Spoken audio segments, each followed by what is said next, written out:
O Pesquisa e Ação de hoje vai falar como a publicidade desperta o desejo de compra no consumidor. O nosso entrevistado é o professor de publicidade Miderson Maia. Ele dá aulas aqui na São Judas e também na USP. Olá, Miderson. Olá, Cristian. Primeiro eu gostaria de saber como o desejo é despertado no consumidor.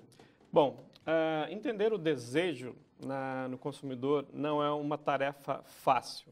Muito se tem falado sobre o desejo na publicidade, mas muitas das pesquisas elas têm uma pegada que não vai a fundo, não vai investigar mesmo onde que se dá a origem das coisas quando a gente pensa na questão do desejo. Então, para mim, é muito difícil explicarmos o desejo, seja na publicidade ou seja em outras instâncias, sem ir para um aporte teórico que tem a ver com a formação psíquica do ser humano. Então, pode ser a psicologia ou pode ser a psicanálise.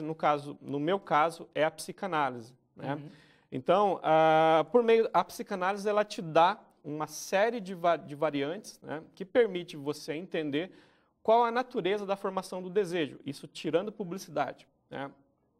Mas se você tem esse aporte que vem da psicanálise, você consegue transportar isso para a publicidade, você consegue aplicar isso dentro de um recorte que pode ser a publicidade, o jornalismo, ou o cinema, por exemplo. No meu caso, foi a publicidade. Bom, aí você me pergunta, como que se dá essa formação de desejo? A gente tem que observar que toda a formação de desejo, ela é um processo que se dá através de uma variante muito importante que é a linguagem. Tá. Bom, a linguagem, legal. Você fala em linguagem, você tem vários tipos de aplicações também que podem ser feitas. A linguagem cinematográfica, a linguagem publicitária, a linguagem no jornalismo e a linguagem publicitária. Por exemplo, como que a gente entende a formação do desejo na linguagem publicitária? Quando você olha para um anúncio, e esse anúncio tenta te representar, muitas vezes você está assistindo um anúncio na televisão ou olhando na revista mesmo e você se identifica com aquilo, você olha, nossa, sou eu, um processo inconsciente que dá no consumidor e ele fica, nossa, esse carro é para mim, eu mereço. O publicitário, enquanto bom publicitário que detém as técnicas de linguagem que possibilitam você representar elementos que podem ser signos, símbolos, significantes, isso dentro de um processo de linguagem e você entende também qual que é o contexto do consumidor. Então, isso é muito importante quando você trabalha na publicidade. E no seu estudo, você fala sobre a moda em específico. Por quê? A moda em específico. A moda, por que o recorte ele foi a moda na minha pesquisa? Porque o discurso da moda tem muito a ver com a identificação. Então, tem muito a ver com a identidade. As pessoas elas se vestem conforme uma identidade. Você pega, por exemplo, o público da Galeria do Rock em São Paulo, e aí você pega o público que circula pela Paulista que vão trabalhar nos escritórios. São dois tipos de públicos bem distintos, embora aquele público da Galeria do Rock ele possa também trabalhar no escritório e ser forçado a vestir outro tipo de indumentário, um terno, uma gravata, mas a identidade dele está focada naquele outro estilo. Então, quando você entende essa questão da moda, o quanto é importante para o indivíduo, a indumentária, a representação de si mesmo através do vestuário, você começa a compreender essa questão. Por que a moda ela é tão importante na comunicação? Porque quando você se veste, você quer passar um recado. Olha, eu sou assim, assado, ou eu sou um cara mais cool. Não, eu sou um cara mais sério, mais engomadinho, tal, eu gosto de andar de terno. O desejo dele tem a ver com essa relação. Então, quando o estilista ele vai desenhar um determinado look, por exemplo, ele está pensando no desejo do consumidor, ele está pensando para quem é aquela roupa, aquela criação, aquele design. Então, ele vai criar desde para as senhoras de 70, 80 anos, até para o adolescente que tem um estilo muito específico, muito característico, e o estilista também tem um trabalho de linguagem, porque ele precisa entender como representar aquilo, né? E por que a publicidade de moda foi interessante? Porque nos anúncios, os publicitários eles tentam criar discursos, né? E colar esse discurso nas peças de roupa.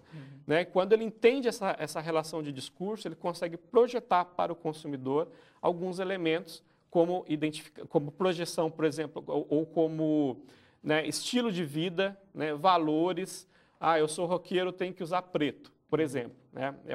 É um mindset que existe na sociedade, mas que muito se questiona também. Quando eu estava fazendo faculdade, tinha um amigo meu que ele pensava bem fora da caixa, ele criou uma camiseta toda de branco e curto rock. Né? E aí ele tentou vender isso. Ele criou um novo discurso para representar ou para criticar aquilo ali, né? E mostrar por que todo roqueiro tem que usar preto. Né?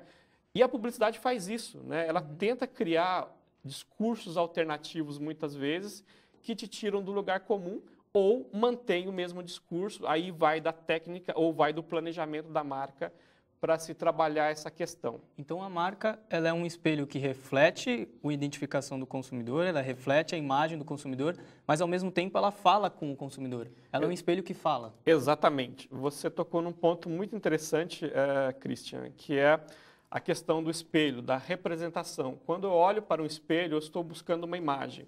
Quando eu olho para uma indumentária, para uma peça de roupa ou para um look, que é uma combinação de peças, eu estou também vendo uma imagem. Né? O Lacan, que é um psicanalista muito famoso, que foi usado na minha tese, ele tem um texto chamado O Estádio do Espelho, que ele fala sobre a formação do desejo, a formação da subjetividade da criança.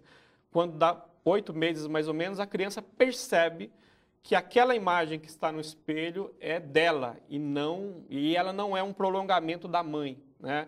E isso é um processo de subjetivação que tem a ver com o desejo.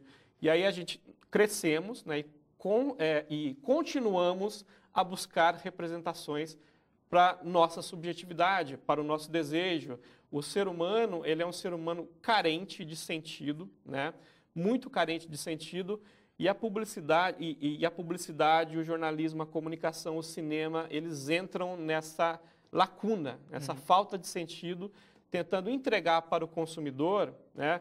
E aí por meio de produtos também, quando você cola o sentido de alguma coisa em um produto, que pode ser de moda ou pode ser de outra espécie também, né? De outro tipo de consumo, você tenta dar um sentido. Né? E aí você causa o desejo. Existe uma relação muito visceral entre 3 grandes instâncias, né? Que eu costumo trabalhar muito nas minhas aulas, que é a questão do sentido, valor, desejo. Né? Mas como o consumidor ele pode fugir dessa influência da publicidade? A partir se você fala sobre essas 3 instâncias. Sim. Como ele pode fugir dessas 3 instâncias? Não dá para fugir. Não dá para fugir. Se você vive numa metrópole, se você assiste televisão, se você tem contato com algum tipo de comunicação, você vai ser afetado pela publicidade, não tem jeito, a não ser que você se torne um ermitão e vai morar numa montanha, sem luz, sem jornal, sem nenhum tipo de mídia. Mas você fez a pesquisa. Você criou alguma técnica para fugir um pouco dessa influência? Não, na verdade não foi. O foco da pesquisa não foi esse, mas a pergunta, né, ela não é difícil de responder. A técnica é ficar outside. Né, de todo e qualquer tipo de mídia ou de discurso, seja de jornalismo, seja de cinema, seja de publicidade, seja de programa de televisão. Né? Então, você não consegue sair desse mecanismo, né, de construção de desejo que envolve as 3 instâncias que eu mencionei, que é o sentido, o valor e o desejo, porque você só dá valor para aquilo que tem sentido, né? E você deseja o que tem valor. Você não vai desejar aquilo que não tem valor. E a publicidade, constantemente, ela está operacionando essas 3 instâncias por meio, e aplicado à moda ou aplicado a outros discursos publicitários de outros tipos de produtos. A sua pesquisa revela uma nova comunicação de marca? Olha, Christian, o que foi pesquisado na pesquisa, né, tanto na dissertação quanto agora no meu doutorado, que é uma continuação, a gente analisou práticas, né, discursos que não revelam nada de novo em termos de uma nova forma de lidar com o consumidor, por exemplo, uma nova forma de falar com o consumidor. A pesquisa ela abordou as formas tradicionais de discurso publicitário, né? Como que você entende a formação do desejo dentro dessa perspectiva, que é uma perspectiva já consolidada, né, de comunicação, e que, sob a minha ótica, não vai mudar. Né? É uma coisa que a tecnologia evolui, mas a forma de você conversar, a forma de você falar, o tipo de linguagem publicitária, por exemplo, ela continua obedecendo a alguns critérios que são antigos, né? Mas isso não é ruim, né? Pelo contrário, a gente tem uma forma que é consolidada de dizer as coisas, seja na publicidade, seja no jornalismo, seja no cinema, que é uma forma que envolve transmissão de sentidos, ou produção de sentidos. Né? Lá na ECA a gente tem uma linha de pesquisa que chama Linguagem e Produção de Sentidos, e a gente aborda isso em mídias. Né? E aí outras mídias surgem, né? Novas tecnologias surgem. Então agora a gente tem uma comunicação mais rápida, por exemplo, porque existe o Snapchat. Né? A forma de você conversar, de você criar o discurso, ela é a forma que todos aprendem. Né? Você estando aqui no Brasil, estando fora do Brasil, estando numa tribo, né? A forma que você adentra ao mundo da linguagem, né? Que é quando você deixa de ser um animal, entre aspas, lá, e você passa a ser humano, né? Essa transmissão de sentidos, ela não tem grandes variações. O que a gente tem as grandes variações, elas se dão no uso das tecnologias. Então agora, por exemplo, será que a televisão vai morrer com a coisa da internet? Né? Muito se fala quando uma mídia nova aparece, mas a construção do desejo, ela continua sendo pautada por um processo de linguagem. E é sobre a construção de desejo que a gente vai falar no segundo bloco. Vamos para um rápido intervalo, fique com a gente. O Pesquisa em Ação volta já já.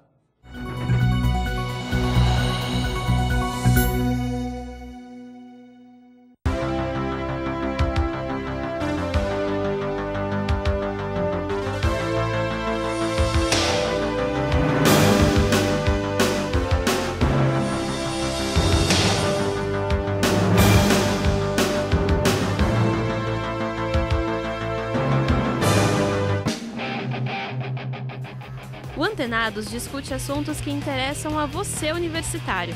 E você pode dar a sua opinião. Curta no Face, mande perguntas, participe. Sábado, 10 da noite. Você não pode perder.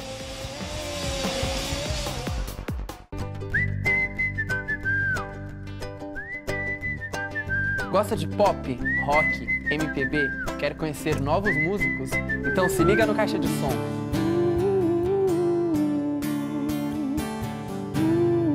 Toda sexta, 9h30 da noite.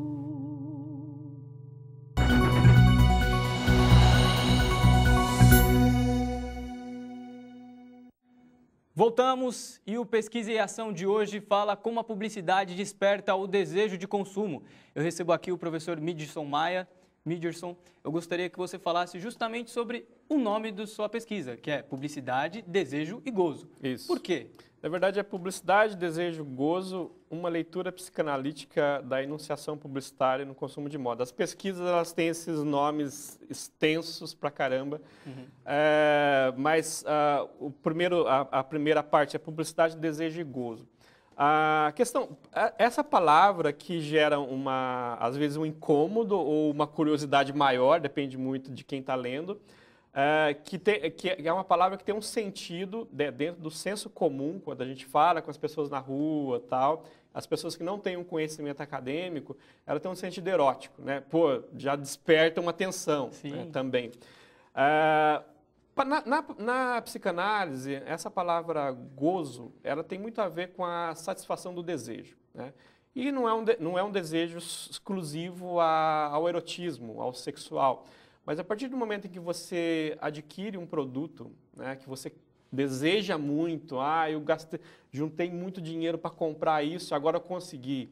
você entra numa experiência de gozo com aquele produto, né? Porque você passa por um processo de satisfação temporária desse desejo. Adianto aqui para você que não existe solução para o desejo.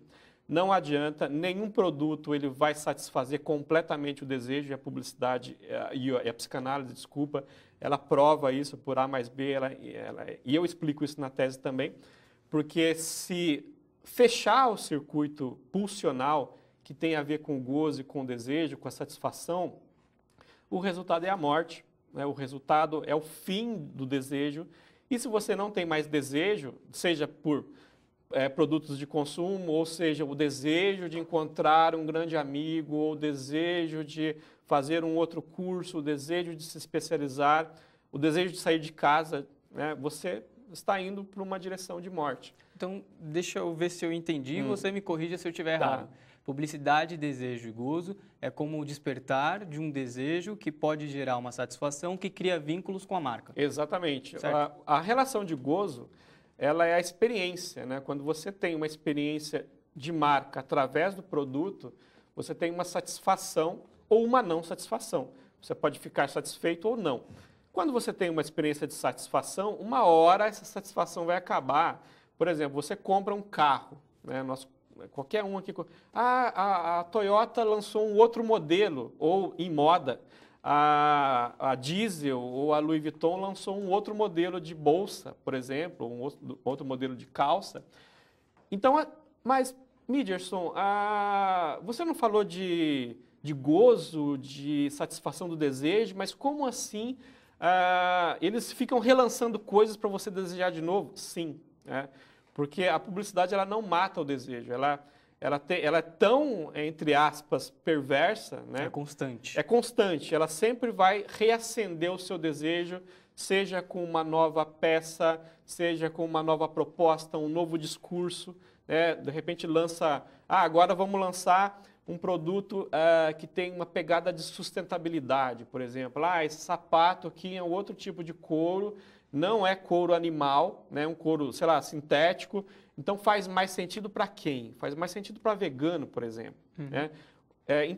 Você começa a perceber como que a moda ela está constantemente trabalhando com propostas, né? E trabalhando com públicos. E para trabalhar com o público, ela tem que entender qual que é a linguagem, né? O que o vegano quer.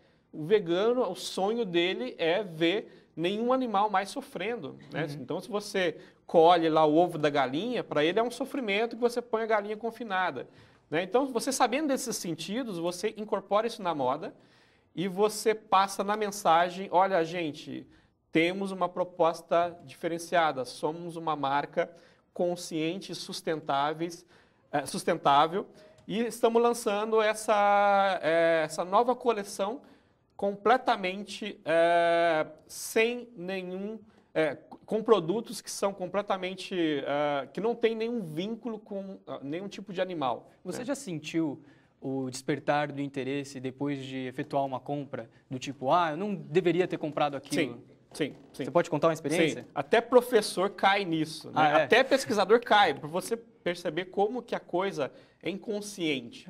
A minha pesquisa de mestrado, que é o tema aqui que a gente está discutindo, é uma forma de trazer para o consciente a maior parte, né, da instância da publicidade, que ela é inconsciente, o desejo ele nasce no inconsciente.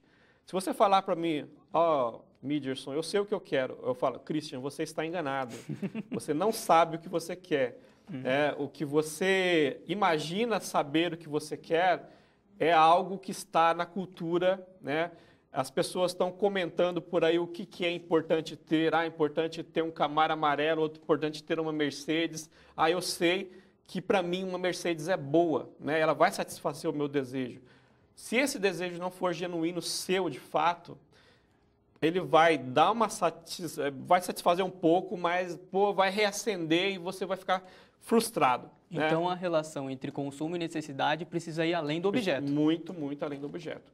A relação entre consumo e necessidade, que lembra muito um paradigma teórico que vem do Maslow, né? Tem lá a pirâmide de Maslow, que ela fala que as suas necessidades, né, primeiro você tende a consumir aquilo que é de ordem de base, né? Então, se eu tenho R$1.000, pô, eu estou passando fome, eu vou comprar comida ou eu vou comprar roupa para me vestir, né? Não, essa lógica se inverteu no mundo da publicidade. Então, muitas vezes você vê uma pessoa que pertence a uma classe de baixa renda, por exemplo, e ela inverte a situação, né? Em vez dela, por exemplo, comprar ou poupar aquele dinheiro para comprar uma casa ou para comprar né, ou melhorar a casa, não, ela vai e compra um iPhone, né? Ou ela vai e compra um Mac, por exemplo, né?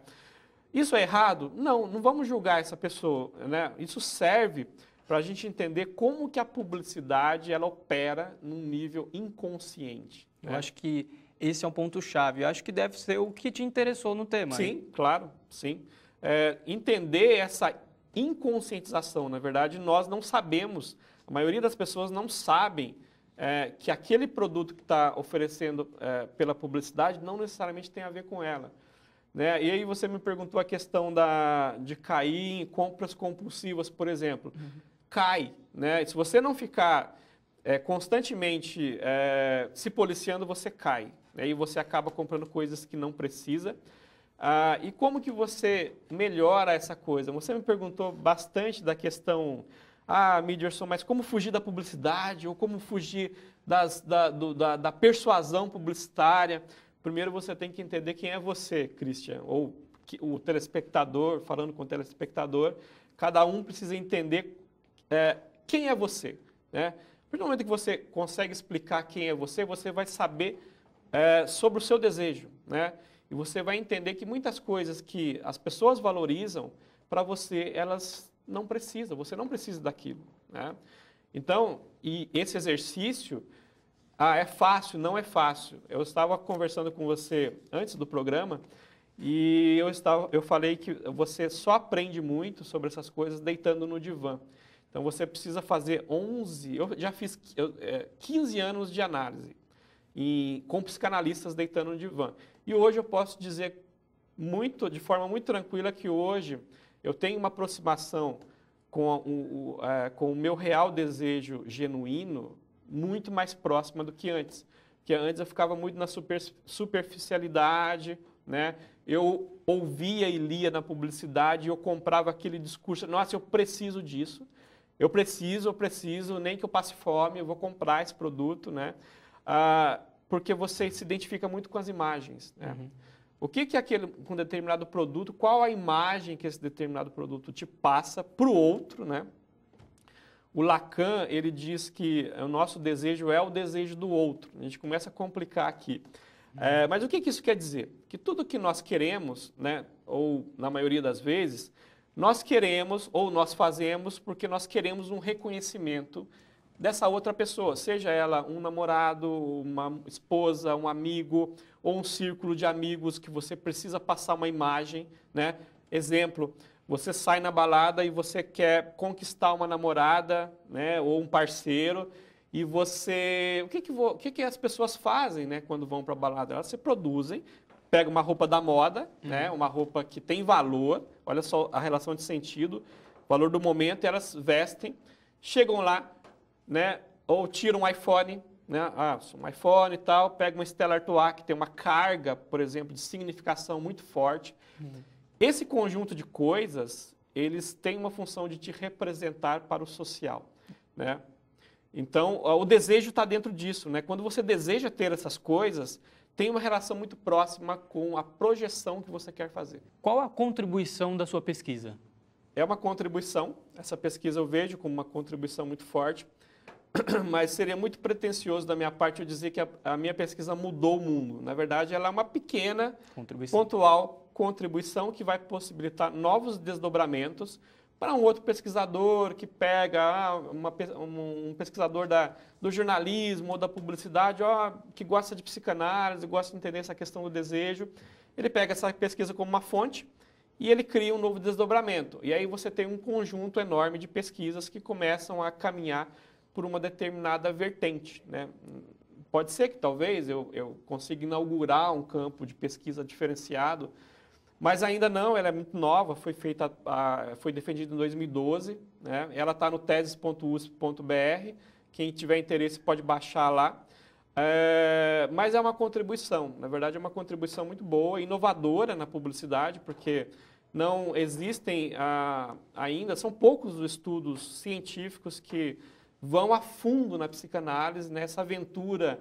É uma aventura muito difícil, eu quase fiquei louco na época para conseguir terminar, porque eu me percebi entrando numa enrascada muito grande, num desafio muito grande para o meu momento, né, que era o momento de mestrado, que é um momento que você está empreendendo ainda. Mas que deu certo, eu consegui uma boa ajuda de um grande pesquisador, que é o Christian Dunker, né? Ele é um grande psicanalista da ECA, da USP, que me ajudou a dar os direcionamentos, né? Sou muito grato a ele. O Christian Dunker é muito famoso, ele já ganhou o prêmio Jabuti em psicanálise, né? Então, ele ajudou a enxergar o caminho, né? E aí eu consegui deslanchar, mas se eu não tivesse esse aporte, ia ser muito difícil mesmo. Infelizmente, eu vou ter que ser o demôniozinho da nossa conversa. O Pesquisa em Ação fica por aqui. Eu e toda a equipe gostaríamos de agradecer a Midgerson Maia por esclarecer nossas dúvidas sobre como a publicidade desperta o desejo do consumidor.